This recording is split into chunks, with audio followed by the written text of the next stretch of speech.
In a quaint town nestled in the rolling hills of Kentucky, there was a local market that came alive every morning with vibrant colors and the fragrant smells of fresh produce. This is where my story begins. I'm James, a merchant who's been selling fresh fruits and vegetables at the town market for years. Every day, I set up my stall, arranging apples, oranges, tomatoes, and peppers with care, hoping to attract the locals who would come to shop for their families. One morning, as I was arranging my products, I noticed someone standing near my stall, observing my display with keen interest.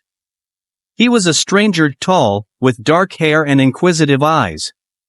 His clothes were unlike anything I had seen before. They looked like they came from a distant land.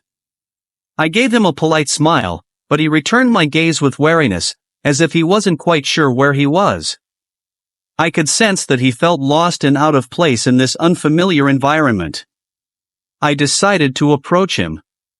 "Good morning, sir," I said warmly. "Are you new to our town?" He looked at me in surprise, then nodded slowly. "Yes," he replied, his voice soft but clear. "I arrived just last night." I smiled and offered to show him around the market, explaining how things worked. As I pointed out the best fruits and vegetables and gave him some tips on what to buy, I saw his face soften. He started asking questions about life in our town, and little by little, he seemed to relax. Over the next few weeks, the stranger became a regular visitor at the market. He learned how to interact with the townsfolk, picked up a little bit of the local language, and even helped me set up my stall from time to time. Slowly, we became friends. One day, as the market was winding down, the stranger came up to me with a warm smile. "Thank you, James," he said, his voice full of gratitude. "Thanks to you, I feel like I'm part of this town now." I shook his hand, feeling a deep sense of appreciation. "It's me who should thank you," I replied. "You've brought something new and special to our community. You're an important part of it now." Months passed, and the town's annual festival was approaching. It was a time when everyone came together to celebrate the local culture with music, dancing, and, of course, food. I was particularly excited this year because I had invited my new friend to set up a stall with me. "Would you like to join me for the festival?"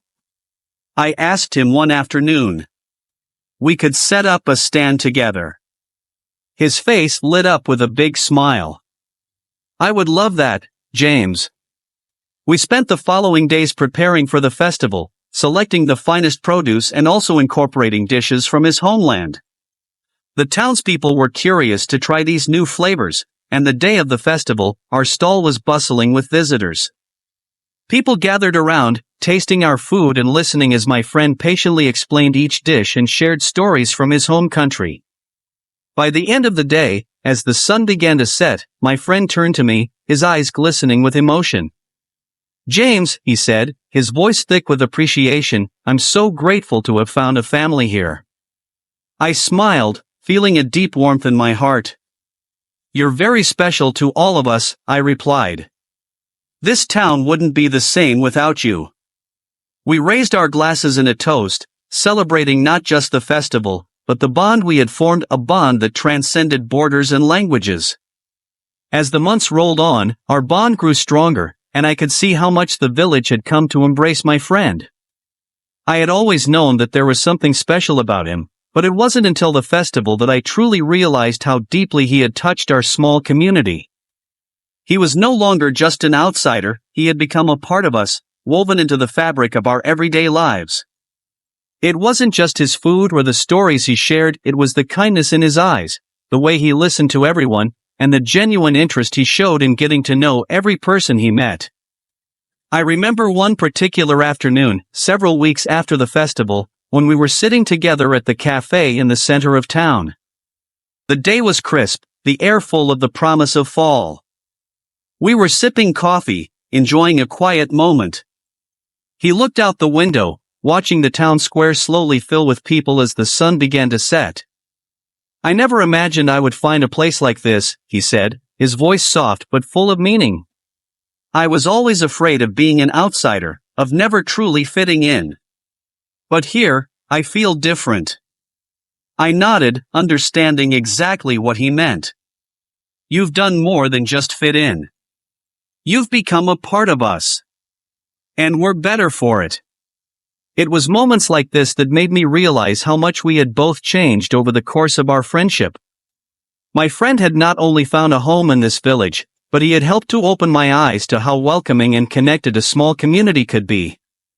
His presence had brought something new to all of us, something we didn't even know we were missing until it was right there in front of us. But our story wasn't just about the village and the market. It was also about personal growth, about learning from each other's differences, and, most importantly, about the transformative power of friendship. The lessons we shared weren't just spoken, they were felt, in the way we laughed together, in the way we helped one another through challenges, in the quiet moments where we simply sat side by side and enjoyed each other's company. One evening, not long before the cold winds of winter began to sweep through the town, my friend invited me to his home for dinner. He had been practicing some of the recipes from his homeland, and I could tell he was excited to share them with me. When I arrived at his small house, he greeted me with his usual warm smile. The aroma of spices filled the air, and there were candles lit on the table, casting a soft glow. It was a simple meal, nothing extravagant, but it was the warmth of the moment that made it feel so special. "Thank you for coming, James," he said as he placed the food on the table. "I've been wanting to thank you for everything you've done for me. For making me feel like I belong here." I sat down, taking in the atmosphere. "I'm the one who should be thanking you," I replied. "You've taught me so much about what it means to be open, to embrace change, and to welcome others.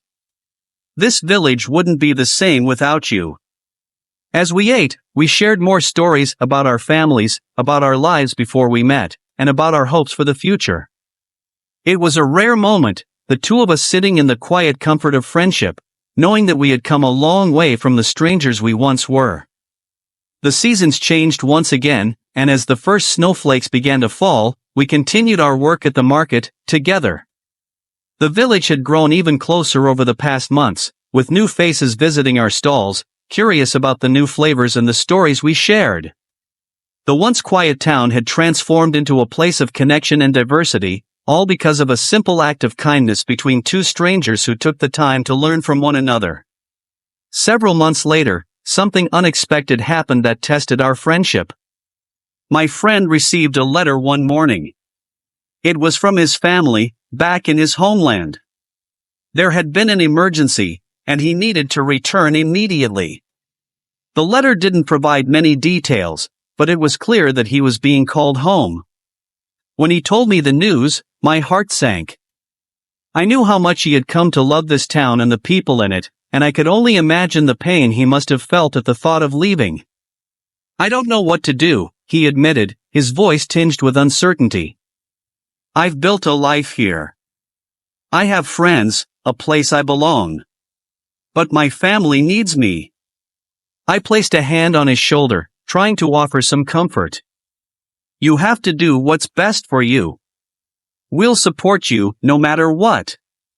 But don't forget that you'll always have a place here, in this town, with us." His eyes softened as he looked at me, and I could see the gratitude in his expression. "Thank you, James. I don't know what I would have done without you." As he prepared for his journey, I made sure to help him in any way I could. We packed his belongings together, and he told me he would return as soon as possible. The thought of him leaving was bittersweet. While I was happy that he would be with his family, I couldn't help but feel the void that would be left behind. The day he left, I stood by the market stall, watching as he disappeared down the road, carrying with him the memories of the life he had built here. The village felt different that day, quieter, emptier, as if something precious had been taken away. But time has a way of healing wounds, and before long, my friend returned. He had been gone for several months, but when he stepped off the bus that day, it was as if no time had passed at all. His smile was brighter than ever, and I could see that he had been changed by the experience.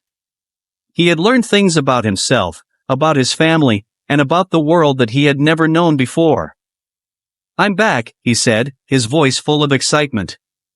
And I'm not going anywhere." The village welcomed him with open arms, and it was as though he had never left. He had returned to the place where he truly belonged, where friendships were forged in the fires of life's challenges, and where the beauty of human connection could overcome any obstacle. Together, we continued our work at the market, sharing our lives, our food, and our stories with the people of the town. And as the years passed, I realized that the most important thing in life wasn't just about fitting in, it was about being seen, being understood, and finding a place where you could truly be yourself. If this story moved you, don't forget to subscribe. Click the subscribe button and turn on the notification bell so you never miss one of our heartwarming tales. Share this video with your loved ones and help spread seeds of kindness far and wide. Thank you for listening, and see you soon for another adventure.